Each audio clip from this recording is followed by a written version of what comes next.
Feti.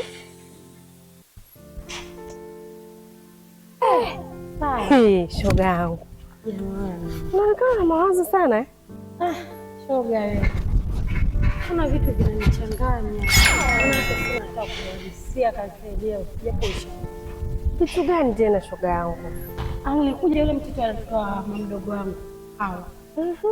Kantia mawazo ni hata sijui nianzie wapi, nimalizie wapi.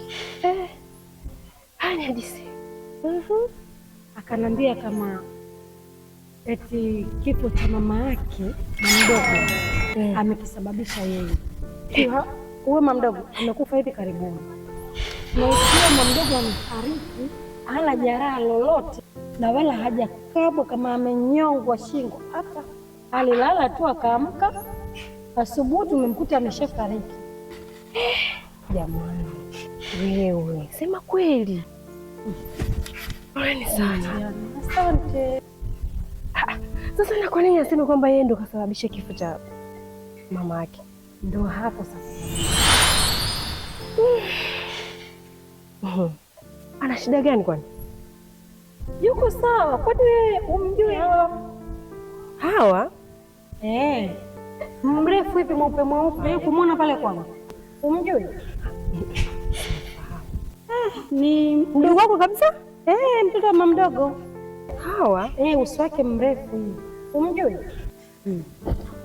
Pengine inawezekana unamjua lakini hujui kama ndo yeye. Umjui kweli? Hapa.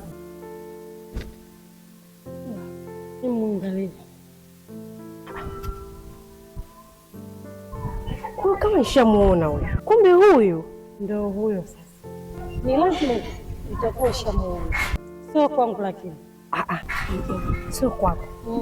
Juzi kati wakati mimi nakuja kwa dada, akasema kwamba kanifananisha sijui nani amemuona jini mweusi, si nini hata sielewi. Wewe mimi ananiambia mimi huyu binti.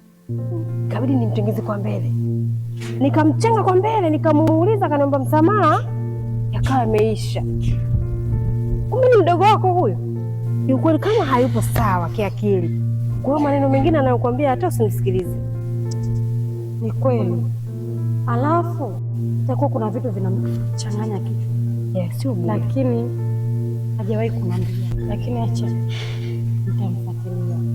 Sawa, pole sana jamani. Tushapoa. Ndio kwa utaratibu. Okay. Kwa hiyo shoga yangu.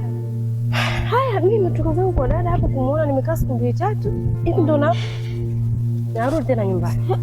Haya, mimi ndo zangu kwa fundi. Unaenda hapo nikimaliza ndo zangu nyumbani kwa fundi mwanangu. Basi utamsalimia. Haya, sawa. Haya, bye.